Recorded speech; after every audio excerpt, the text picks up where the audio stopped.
Ghost cities, a completely different lifestyle inside houses built above a lake, ancient traditions, and modern military control. Meanwhile, some villages still live in an almost medieval way. Myanmar has an enormous ethnic diversity. There are more than 130 different ethnic groups, each with its own clothing, language, and customs. This is one of the most unique and fascinating countries you will ever discover. By the end of this video, you will uncover how China's obsession with the so-called blood jade is fueling one of the most dangerous and shadowy trades in Myanmar.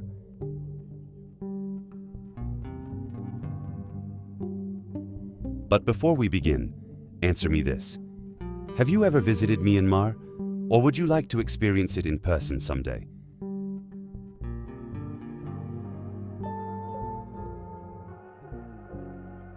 Lake Inle.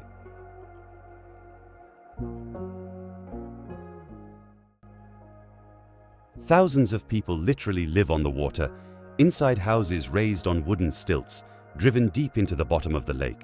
Some homes are so isolated that the only possible way to reach them is by boat.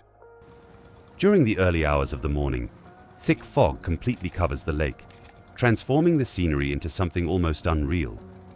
Fishermen slowly glide across the water using an extremely rare technique. They row with one leg while keeping both hands free to cast nets and traps. This method emerged because the aquatic vegetation is so dense that rowing with the arms often does not provide enough control.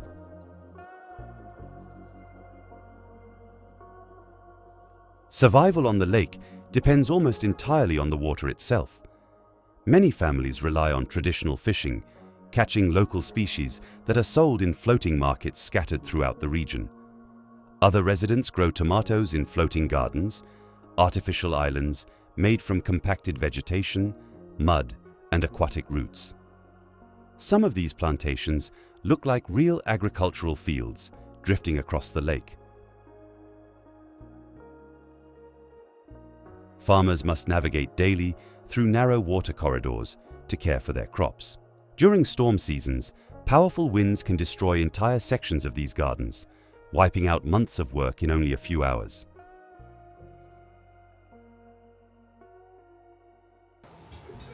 Beyond agriculture, many families survive through traditional craftsmanship.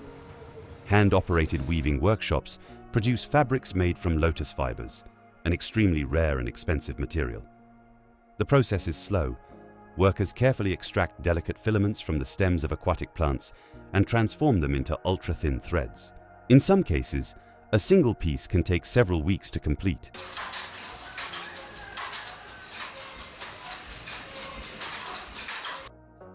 Life inside these homes is simple and shaped by constant adaptation.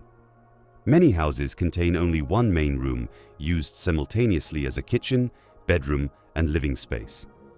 The wooden floors often contain gaps where the water can be seen beneath people's feet. During the rainy season, some families deal with leaks and unstable structures caused by the rising water levels of the lake. Access to clean drinking water remains a major challenge. In certain communities, residents still use water taken directly from the lake for cooking, washing clothes, and bathing. This increases the risk of diseases caused by contamination. Medical clinics are scarce, and in many situations, sick individuals must travel long distances by boat to reach larger urban centers.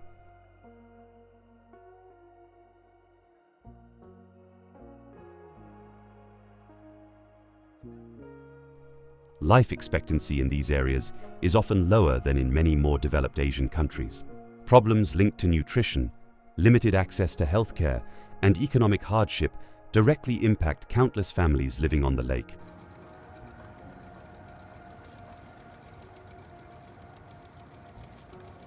Children grow up surrounded by water from their earliest years. In some villages, students travel long distances every day by boat to schools built on stilts. During periods of heavy rainfall, severe storms can make the journey to school almost impossible.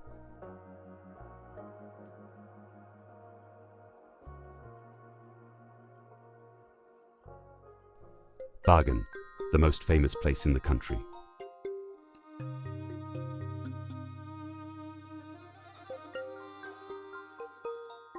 Across Bagan's vast dry plain, thousands of ancient temples rise on the horizon as if they belong to another world. These structures are spread across dozens of miles, creating one of the most impressive archaeological landscapes in Asia. In certain areas, visitors can climb small hills and observe hundreds of golden stupas appearing simultaneously among trees, dust, and mist. Between the 11th and 13th centuries, Bagan served as the center of the powerful pagan kingdom, considered the first great empire in Myanmar's history. During this period, kings and nobles invested enormous fortunes into the construction of Buddhist temples as demonstrations of faith and political power. It is estimated that more than 10,000 religious structures were built throughout the region.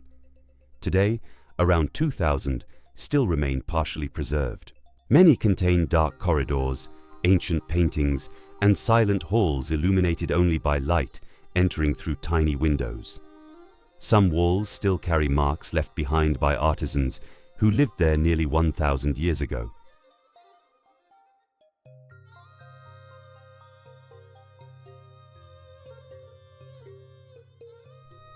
What makes the place even more fascinating is the way everyday life continues among the ruins.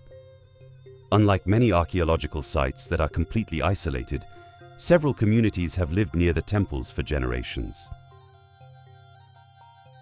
Farmers cultivate land around the ancient structures while horse-drawn carts move along dirt roads between thousand-year-old monuments.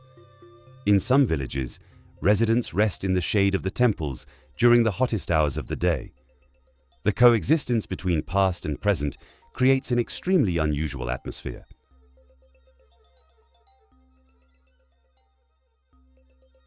Today, the region's primary source of income revolves around tourism. Hotels, small family-run restaurants, local guides, and artisans depend directly on the arrival of foreign visitors. Many residents work producing wooden sculptures, sand paintings, and lacquerware sold in local markets.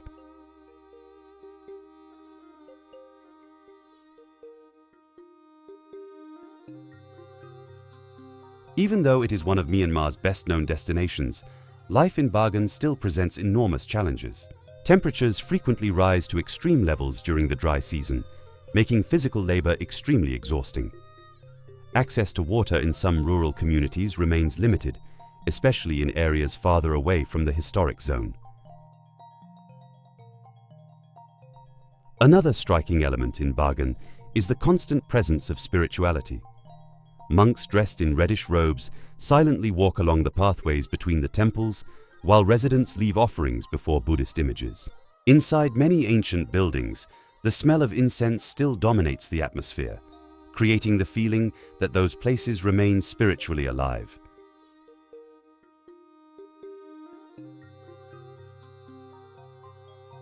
The region also carries scars caused by time and natural disasters.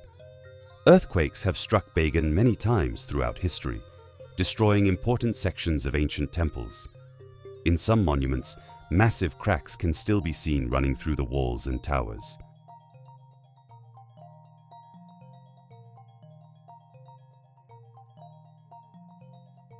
The most dangerous underworld in Asia.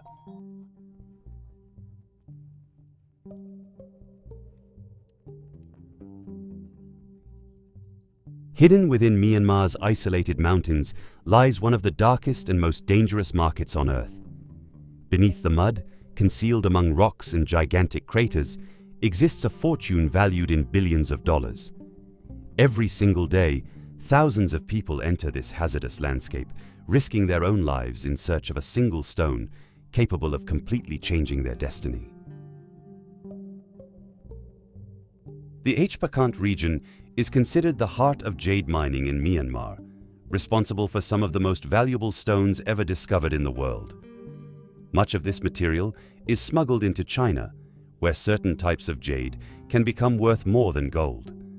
Some extremely rare pieces can sell for millions of dollars in private auctions connected to the Chinese elite.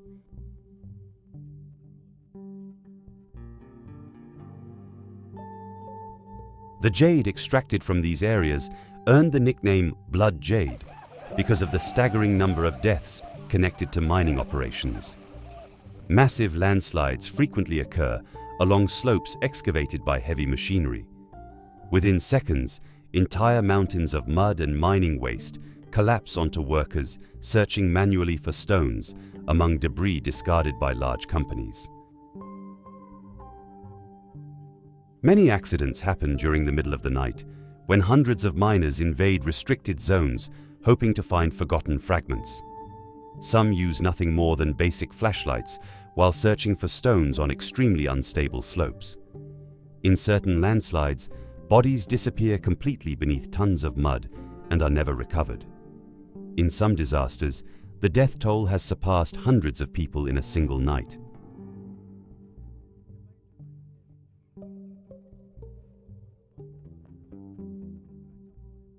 Most workers live under extremely harsh conditions. Many arrive from poor regions of Myanmar, believing they can become rich quickly. Instead, they become trapped in a brutal routine marked by drugs, debt, and exploitation. Some spend entire days digging through toxic mud under intense heat while sleeping in improvised shacks near the mines. The landscape resembles a war zone, far more than a conventional mining operation. Massive trucks constantly move through the area, raising clouds of dust, while excavators carve enormous craters into the mountains. Artificial lakes formed by excavation activities make the terrain even more dangerous. In some areas, the ground can collapse without any warning at all.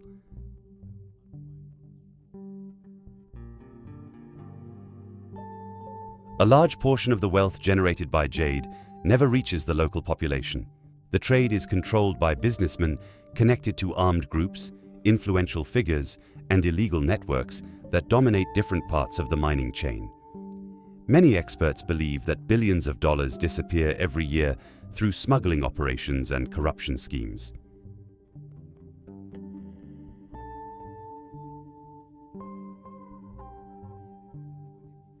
Jade has also become one of the primary sources of funding for armed factions operating in Myanmar's mountainous regions. Some organizations use control over the mines to purchase weapons, maintain soldiers, and expand territorial influence. In certain areas, armed conflicts occur dangerously close to extraction zones. In addition to jade, Myanmar is also home to some of the most famous ruby mines on the planet. Certain rubies discovered in the country possess such an intense red coloration that they are considered among the rarest stones in the international market. These gems have been sought after by collectors, luxury jewelry houses, and members of royalty from around the world.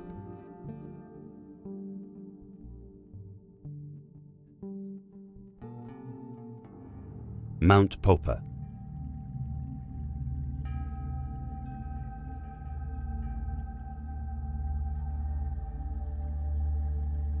There is a moment on the road between Mandalay and the dry central region of Myanmar when the landscape abandons any attempt at softness. The ground loses color, the trees become smaller, and the horizon appears scorched by the climate itself. Then, in the middle of that harsh expanse, a volcanic formation suddenly rises as if it had been pushed out of the earth by an impatient force. Mount Popa does not appear gradually. It erupts into view. The first time I saw images of this place, it felt like staring at an ancient mirage, something that should not exist in such an arid territory. The mountain seems isolated from the rest of the country, almost disconnected from the geography surrounding it, and perhaps that is exactly why so many stories were born there.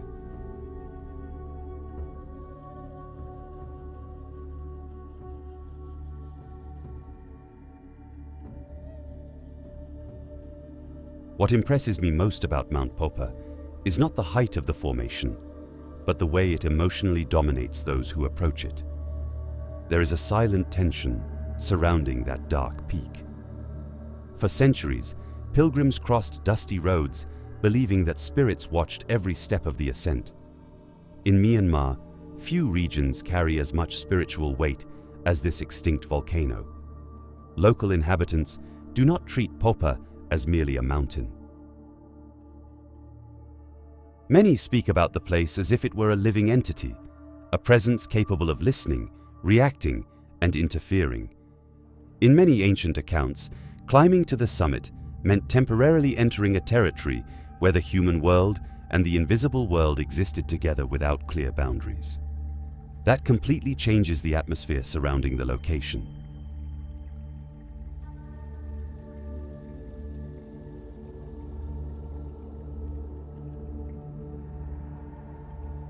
There is one word in Myanmar that repeatedly appears whenever Mount Popa is mentioned: Nat. The Nats are spirits worshipped for centuries throughout the country, supernatural figures associated with tragedies, violent deaths, unfinished desires, and forces of nature. Long before Buddhism became dominant in Myanmar, these entities already occupied the popular imagination. The main formation of Mount Popa emerged from volcanic activity hundreds of thousands of years ago. The steep rock rises almost vertically above the surrounding vegetation, creating a dramatic silhouette that seems to come from a mythological painting. At the summit, a religious complex was built and can be reached through a long staircase. And perhaps it is precisely that climb which transforms the experience into something unforgettable.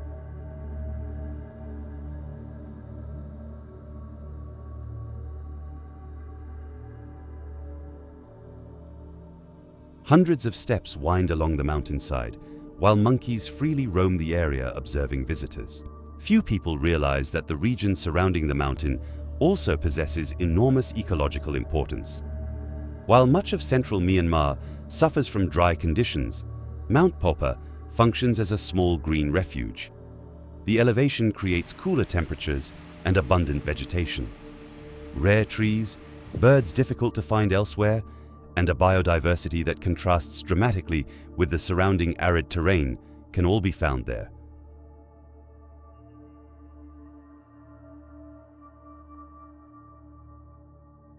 The Ghost City.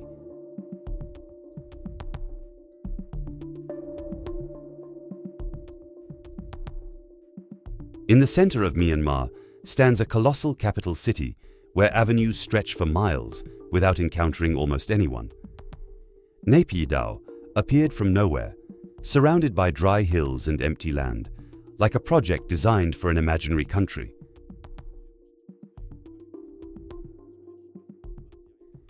The roads are so wide that they look prepared for endless military parades.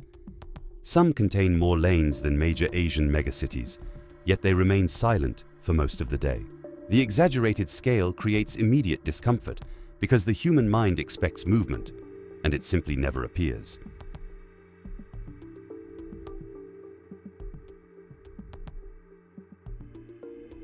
Myanmar's government officially transferred the nation's capital to Naypyidaw in 2005. Until then, Yangon concentrated political power, economic activity, and population. Suddenly, government employees received orders to abandon their lives and move to a newly constructed city in the center of the country. What makes the situation even more intriguing is that the transition happened with almost no convincing public explanation. Many citizens only learned about the existence of the new capital when military convoys and public officials began relocating there. For years, rumors attempted to fill the void created by the lack of official answers.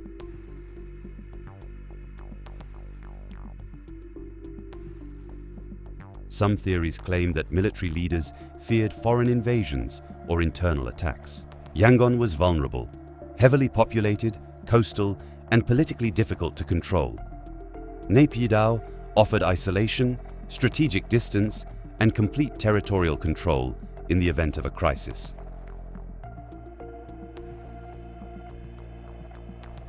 When I look at the city map, everything appears designed for state security. Government ministries separated by enormous distances, isolated administrative zones, and entire restricted sectors. There is no sense of urban spontaneity. Naypyidaw gives the impression that it was planned first to protect the government, and only afterward to receive people.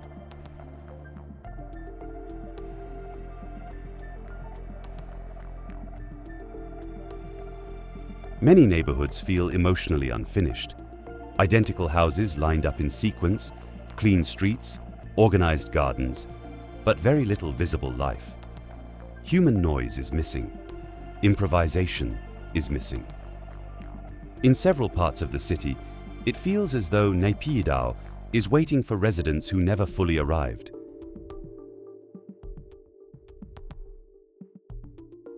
The hotels intensify this unsettling atmosphere even further. Massive complexes contain dozens of spotless rooms and silent hallways.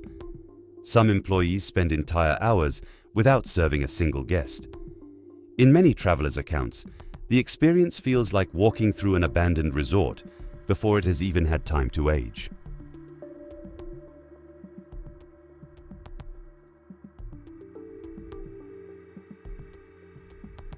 The architecture also contributes to the visual discomfort.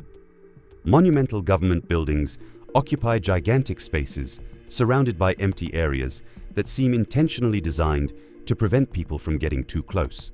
Everything exists on an exaggerated scale. The distances become exhausting even for those traveling by car.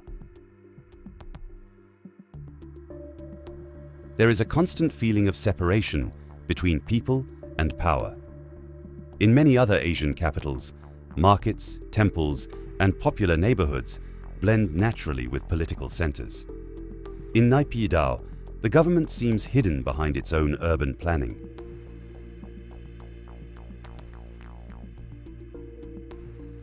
Even during the daytime, certain districts carry a silence that is difficult to explain. Few pedestrians walk through the streets. There are no crowds crossing avenues.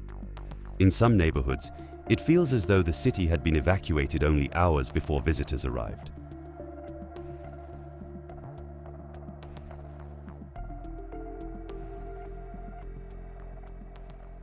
The river that controls the lives of millions, Irrawaddy.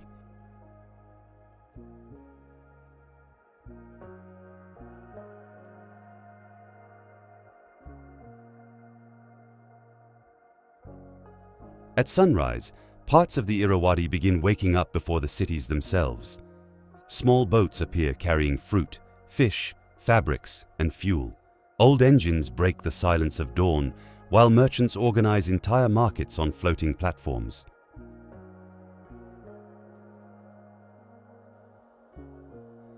Commercial life there does not simply happen near the water. It happens inside the water itself. People negotiate prices while balancing goods inside narrow boats. Children grow up learning how to maintain balance on wet wooden platforms before they even learn how to drive any land vehicle.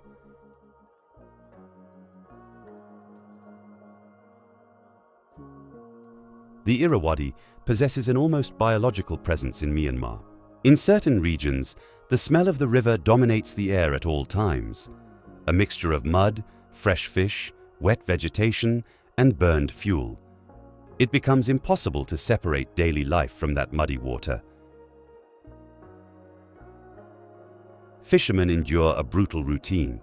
Many spend hours under extreme heat, pulling heavy nets while dealing with unpredictable currents. Some still use techniques passed down through generations, balancing their bodies on fragile boats with astonishing precision.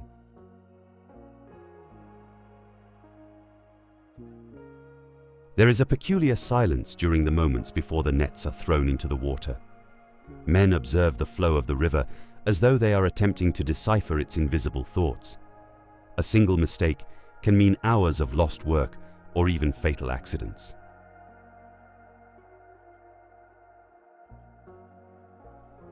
During certain seasons of the year, the Irrawaddy completely changes its personality.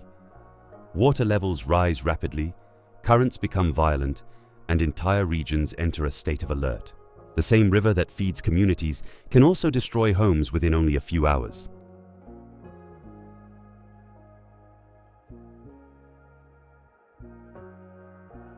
Flooding has shaped the behavior of many Burmese cities. Some buildings are constructed on elevated structures precisely because residents know the river will eventually attempt to reclaim that space again.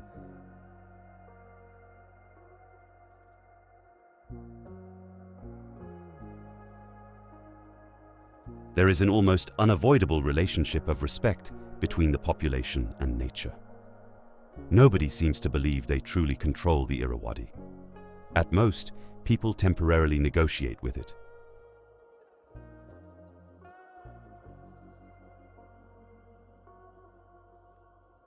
Boats transport far more than passengers. The river moves animals, fuel, food, timber, and construction materials. In certain isolated areas, it functions as the only possible connection between entire communities. I have seen astonishing footage of overcrowded boats carrying motorcycles, chickens, sacks of rice, and entire families at the same time. Everything packed into only a few feet of wood floating across rough waters.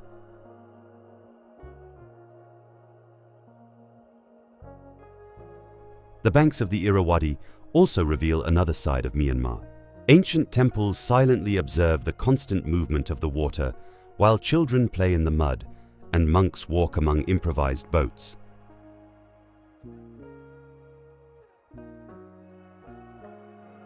There is a feeling of permanence in that landscape. The river continues flowing while entire generations are born, grow old, and disappear around it. In many moments, it feels as though the Irrawaddy witnesses the country's history without ever interrupting its journey.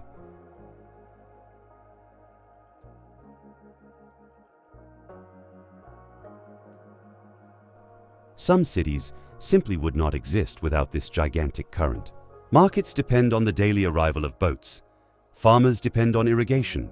Families depend on fishing. Myanmar's economic system breathes together with the river.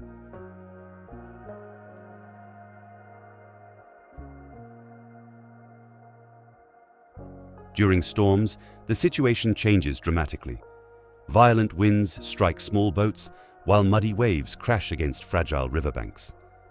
There are reports of entire families losing their homes after sudden changes in water levels. Even so, nobody abandons the Irrawaddy easily. The economic and emotional bond is simply too deep. Many people were born, worked, and grew old while observing the exact same stretch of river every single day.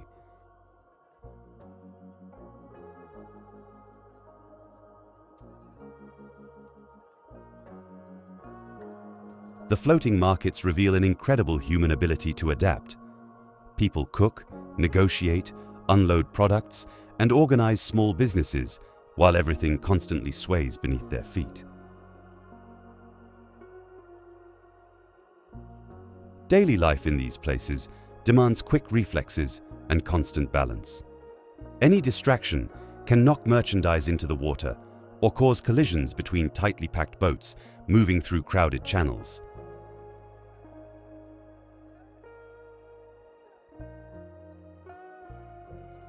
In certain regions, fishermen use extremely physical methods to capture food. Massive nets are pulled manually, while the entire body struggles against the resistance of the current. It is raw labor in its purest form.